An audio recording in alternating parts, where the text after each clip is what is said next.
All right, we're going to do an unboxing today of my new 9201E. On a side note, a driver tried to take off with this, a new driver, and I guess she got fired. And it ended up being a day late because of that. Had to go back to the distribution center. But here we go, a little bit beat up, just a little bit, nothing too bad. This is the 9201E. So 1/10 scale. Now let's explain something here about the scales of DRC cars and trucks and boats and all that. I interrupt this video to explain the scale changes. First, credit to Lester Scanland and the private group on Facebook you should all join if you like DRC products, which is the DRC Club. I was posting about the 207E and Lester came up with a good point, or I was commenting on it, but Lester came up with a good point on the difference between brand name hobby grade RC's idea of what a 10 scale is and budget brands like DRC think a 10 scale is. As you can see on the left there, that is a hobby grade RC, but it has in its specifications a claim of a 1/10 scale. On the right is a DRC.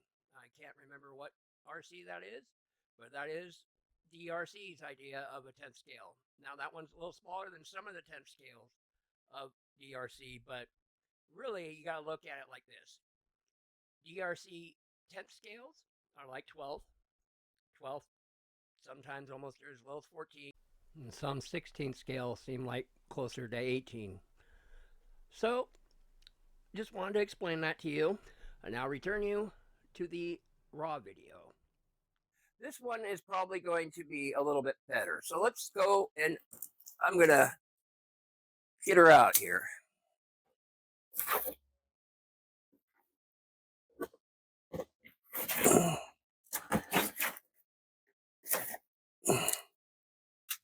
It's funny, I guess the way they caught them is that they have these things that scan.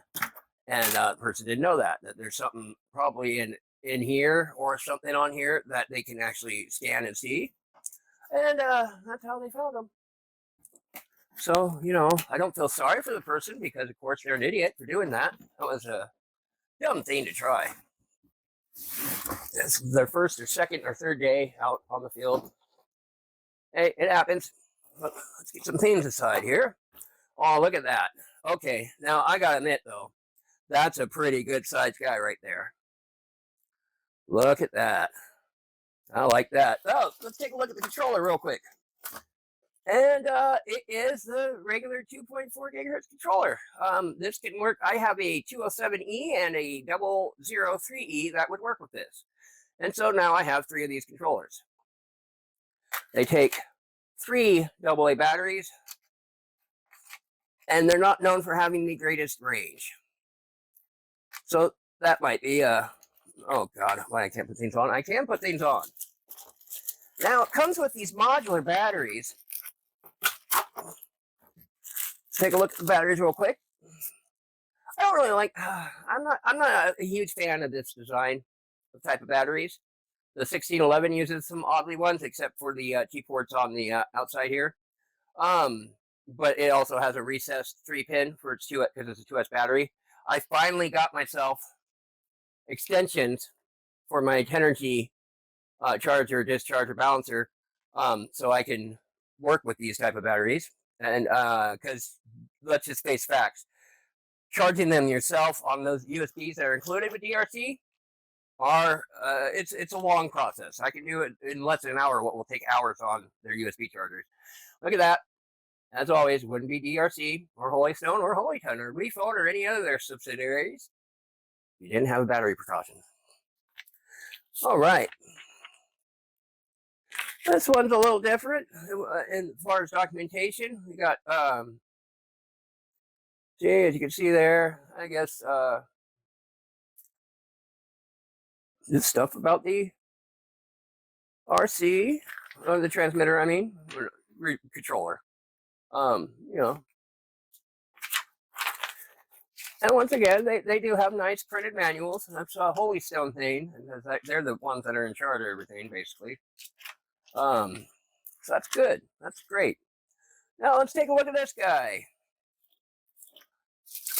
Oh, wait, no, we're going to look at tools before we get to it. Second battery, of course. I'll be charging that up soon. And it's going to come with a bunch of extra stuff. Now, supposedly this comes with 2 chargers. We're going to check that out here in a sec, okay? Sorry, my hands are dirty. I've been working outside all day. You know, screws, nuts, whatnot. Well, it'd be nice if it opened. Get it out. Oh, we got a wrench and we got a brush. Brush, wrench. And no, I only see 1 charger. So I guess that doesn't come with 2 chargers. That doesn't matter. I won't be using these as much. I have a whole bunch of them. Let's take a quick look at it. Is that a 2 amp? No, its output is 1 amp. Wow, that's great. Nice and slow. Slow and steady wins the race? Not necessarily. I just balance charge them. All right. Actually, I might just fast charge them. Let's get this shell off. Now, we're going to have to install the trailer lights or whatever, the top lights. They go like this right here. And it looks like it just snaps in. Yep. So we'll do that here in a little bit. Much steadier. Oh well, now this is nice. This is nice. We got a good enclosed ESC and motor system. The servo is well protected. Looks like it's good and waterproof. I don't know why this is pinched in there, but it is. See? Okay. Good tires, comparable to the 207E. This is actually an impressive looking RC here. It's got a good wheelie bar. You know, we got those big tires. Let's take a closer look at the shell. First off, we got the notice. What does it say? Please remove the protective film on the car body before use. I don't see a protective film, but I know it's there. And also, please disconnect the battery and the vehicle when you are done playing. Okay, well, that's good advice. Good advice. That tire makes it a little bit, adds a little bit of weight to the back there. Let's get in on this. Let's get in on this.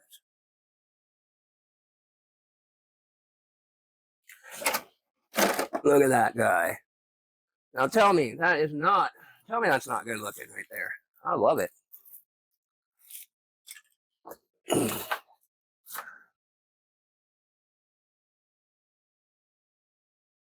Good looking car.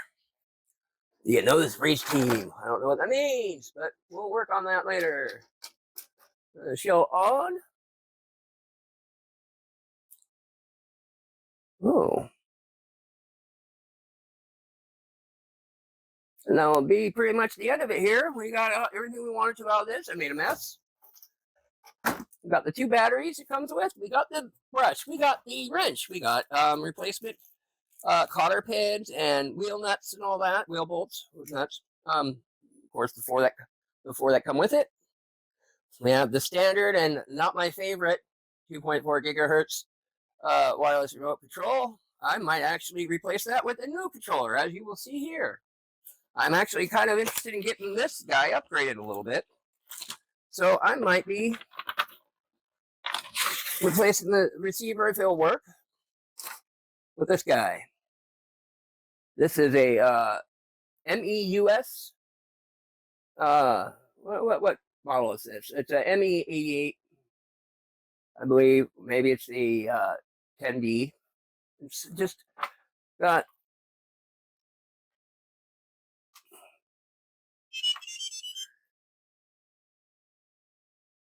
see, it has extra things.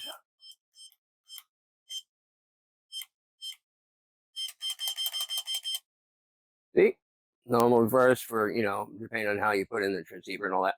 So, and it has the thumb steering.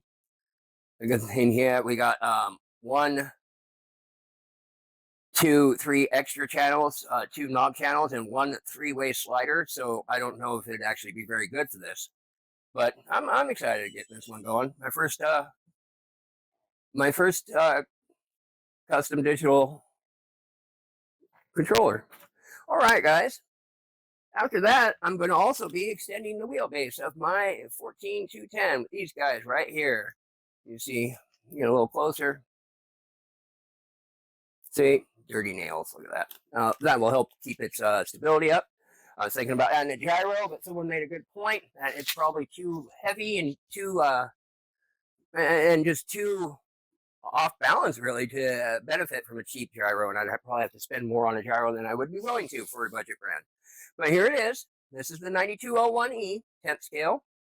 Stats will be in the review, or you can click on the link in the description and it will take you to the Amazon page. Thank you for watching.